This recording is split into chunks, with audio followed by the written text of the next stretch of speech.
I'm Bill Dillane. Thank you for joining us today. Can anyone sing? Can anybody who's never sung before sing?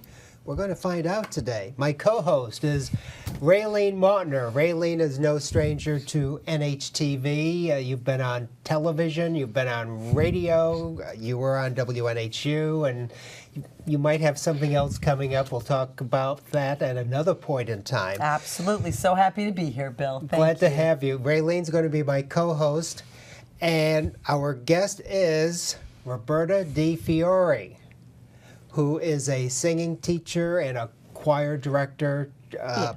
And your website is musicbyroberta.com. You're going to teach me to sing. I am. Okay. Is that possible? Anybody can learn to sing. Okay. How can anybody learn to sing, Roberta? Well, it's a matter of two things. There's the quality of the instrument that you're born with, and then there's the ability to know how to use it. So learning how to use it is a set of physical exercises that anybody can master. And I always teach everybody to the standard of classical technique, because as we discussed before, at least as Raylene already knows, classical singers have no electronic amplification. So it really is about how big of a breath you can take, how strong those support muscles are.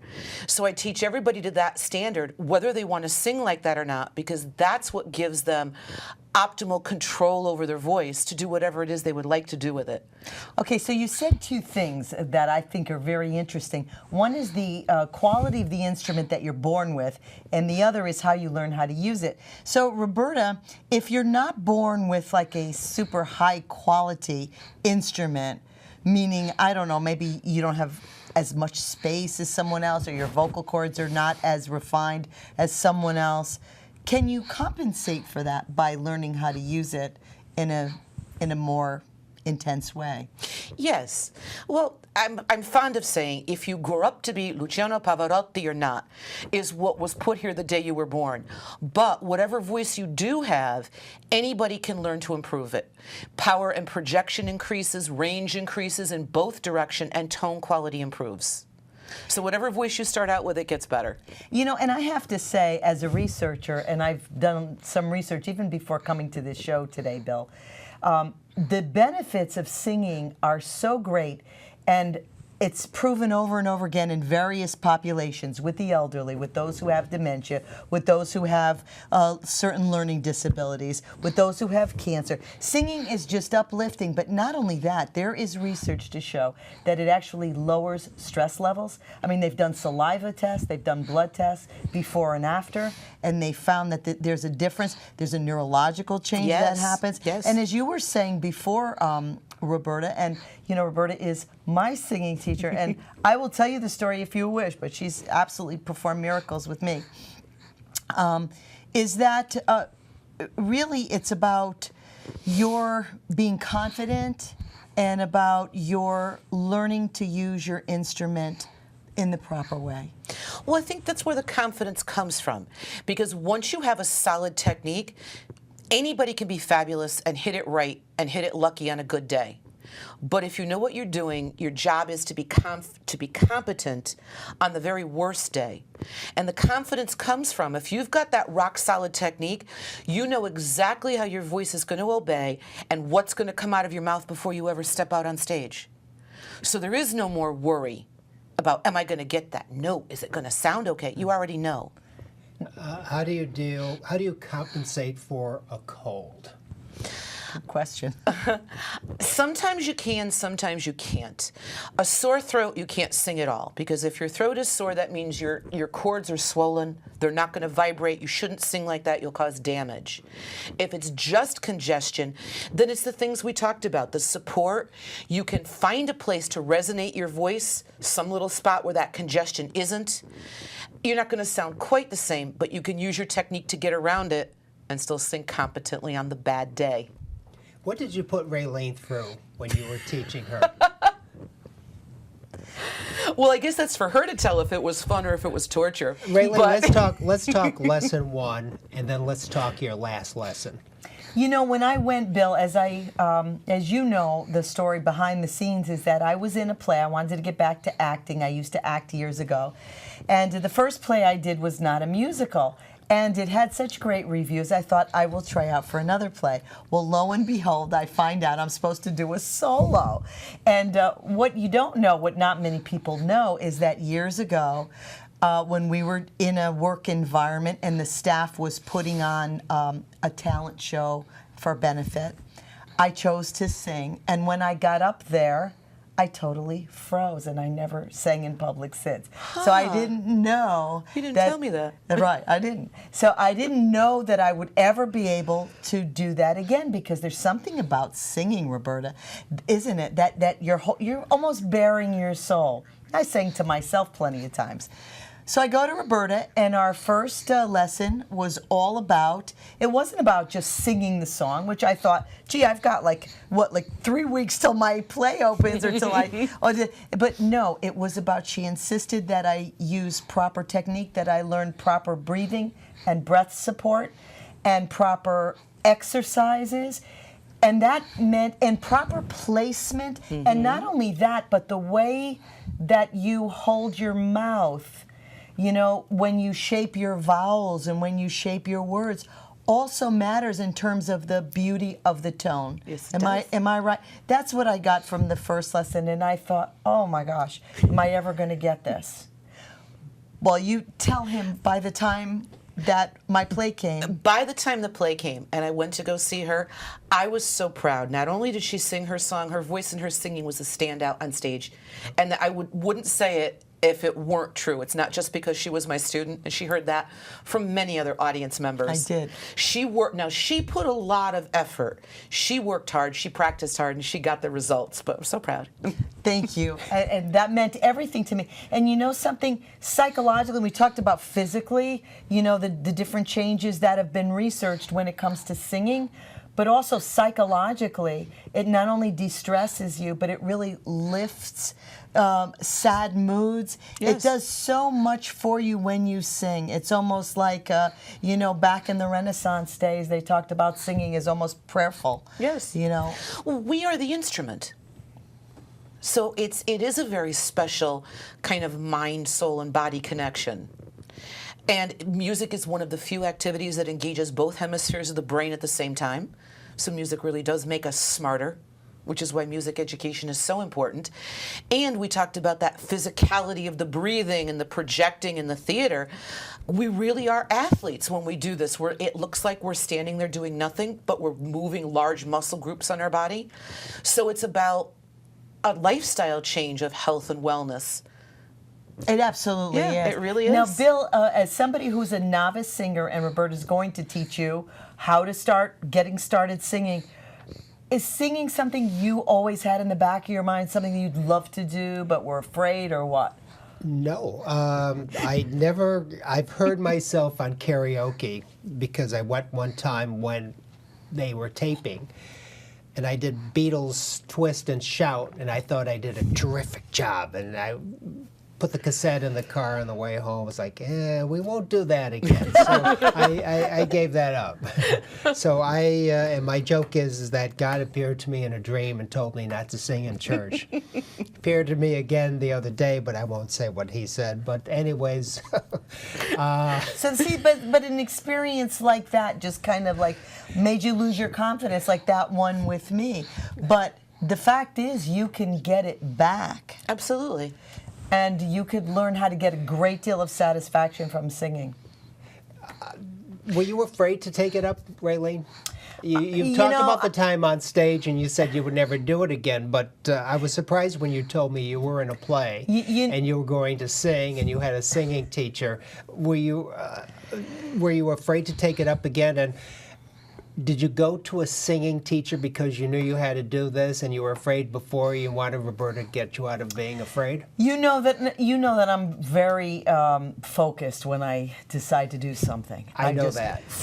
And I do it. And I knew what I needed to do. I knew I could not go up there cold, given what happened to me years ago. And I think the thing about finding a singing teacher like Roberta is that when you begin to know what you're doing, you know that you're not going to bomb. At least, at the very least, you know you won't because you have the tools. Yes. And that's what I didn't have before. So I got armed with the tools. How would you train, Roberta, how would you train somebody like a Raylene who has done TV here before at NHTV, who had a radio show for several years, so she has a performing presence?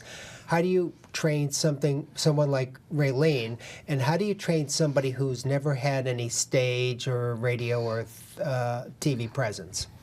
Well, the work to learn the technique of the singing is the same for everybody. And a good teacher meets everybody where they are. So we had different things to talk about because she did already understand about stage presence. These are things we talk about more in different ways with, for example, the younger students, the children that I teach, who are learning for the first time how to find that self-possession to get up and stand in front of people and do something. One of the biggest things that I tell them is that all the hard work you do in the lesson, that is all about you. You're developing yourself, you're training yourself, you're educating yourself. But the minute you step out in front of that audience, it's not about you anymore. It's about them. And those of us that do this, we possess the closest you'll ever come in this life to real Harry Potter wand-waving magic. Because you can make all of those people forget their troubles and forget everything except the story that you decide to tell, because you're in control when you're center stage. I'm thinking of the song Piano Man. Yes. You know, Billy Joel singing about being a piano man. Or on the other side of it, Rick Nelson singing about Garden Party, where people wanted to hear what he did in the 50s, and he was doing something else, and they didn't want to hear that and say, oh, there's a garden party, I'd rather drive a truck. So should people be bringing in their own experiences regarding a song that they want to do, whether it's an up song or whether it's a sad song they want to sing? Well, we get to that. You know, as we talked about, the point of coming to learn to sing is about the correct technique of using your voice, not just to improve your use of it, but primarily to preserve vocal health. Because those vocal cords are a thin, delicate set of muscles that can be very easily damaged by misuse. And the goal is you want to be able to be far older than I am and still be able to sing. So there's the technique, then once you know how, we do work on people's individual repertoire that's of interest to them. But I guess the best example is to say, you could probably get a 6-year-old to memorize and deliver the Gettysburg Address, but if you handed it to them typed out, they wouldn't be able to read it. So you're better off to take the time to teach them to eventually read it for themselves, then they'll be able to read anything of their choice once they have the skills. Seeing you talked about using your voice as an instrument or using your body as an instrument, that's what you told me in the tape I'm going to show. So you gave me a lesson, and we're going to show highlights of the lesson, and we'll talk on the other side. So how about just, now you sing down here where I can't. How about,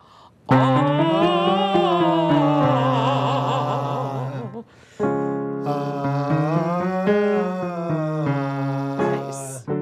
All right, we didn't quite get there. Okay. Because you need a little more air. Sometimes singing is like playing basketball. What do you do when you have the ball? Bounce, bounce, shoot! Yeah. Or in your case, bounce, bounce, shoot! Oh. Literally. Okay. Take that big breath we just talked about. Have you ever thought of doing play-by-play? Maybe I have a second career? Yes. In front of me? Yes. All right. All right. Take that great big breath and play that bounce. Put one hand here on your diaphragm, the other below your belly button. Take that big breath like you did before and play the bounce, bounce, shoot game. Okay. Bounce, bounce, shoot! Bounce, bounce, shoot! Did you feel those muscles kick? Yes. This one in, this came out? Yeah, but how about hockey? And he scores!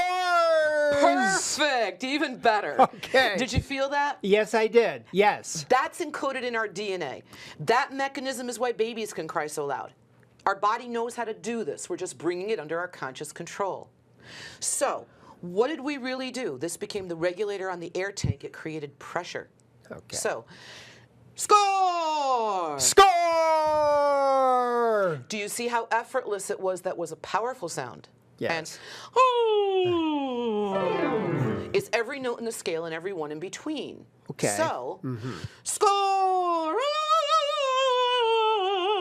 Score! The only difference was the speed of the air. Do score one more time and tell me where you feel it in your face. Score! Score! Where did you feel the vibration and the movement? Right here. Right here. Okay. In the mask. And it didn't want to move.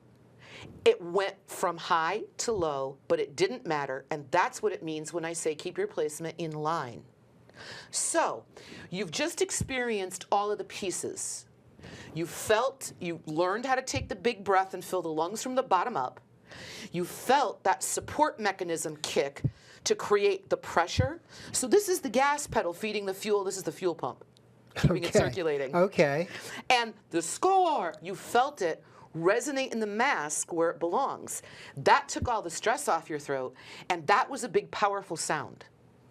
So now, can we play that little game just like score, but instead do it and sing the scale? Okay. Give it a try. How about oh? Oh, oh, Oh. Did this move the same way? Yes. Not quite. No? Okay. Nope. Okay. Shoulders back. Look, it's got to be this much movement. Ooh, that much Down movement. here. Okay. Ooh. Change the last one to Okay. E. Ooh, and change the last one to E. Okay. Keep it nice and narrow and open your mouth. Let the sound out. Okay. A narrower E, and think that same front part of your face, and don't Okay. get lazier with the tummy. Same support. Okay.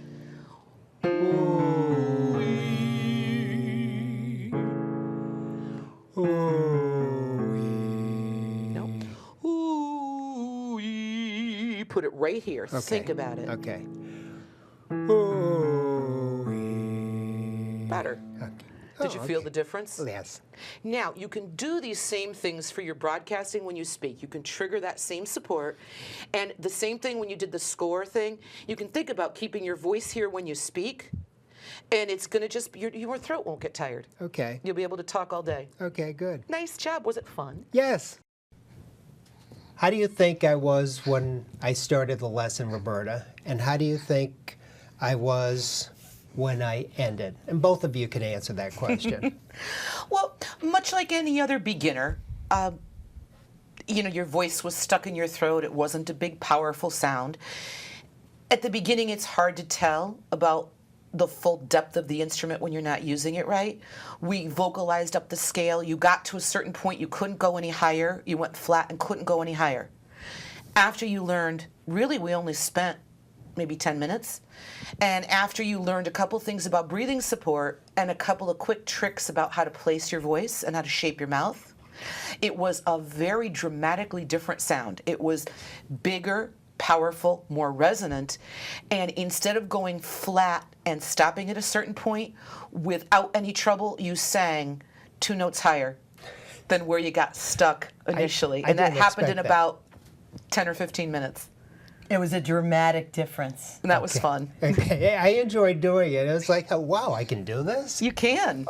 You really can. And the interesting thing is, too, like Roberta will encourage her students to take the same techniques that she teaches for singing and use them throughout the day. So that breathing that she taught you, Yeah, that was that's good. important to carry Yes. on throughout the day, right? To take good care of your voice and protect, particularly you work in broadcasting, you talk for a living.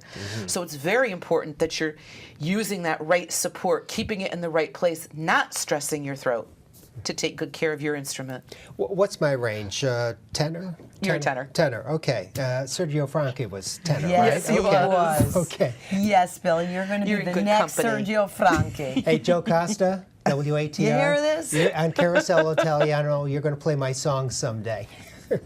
But let's talk about your initiative. You have an initiative to teach children, you and a friend, Katrina Axelrod. It's called Music Shared Experiences, and you can see it on here, and we'll give you a contact number too.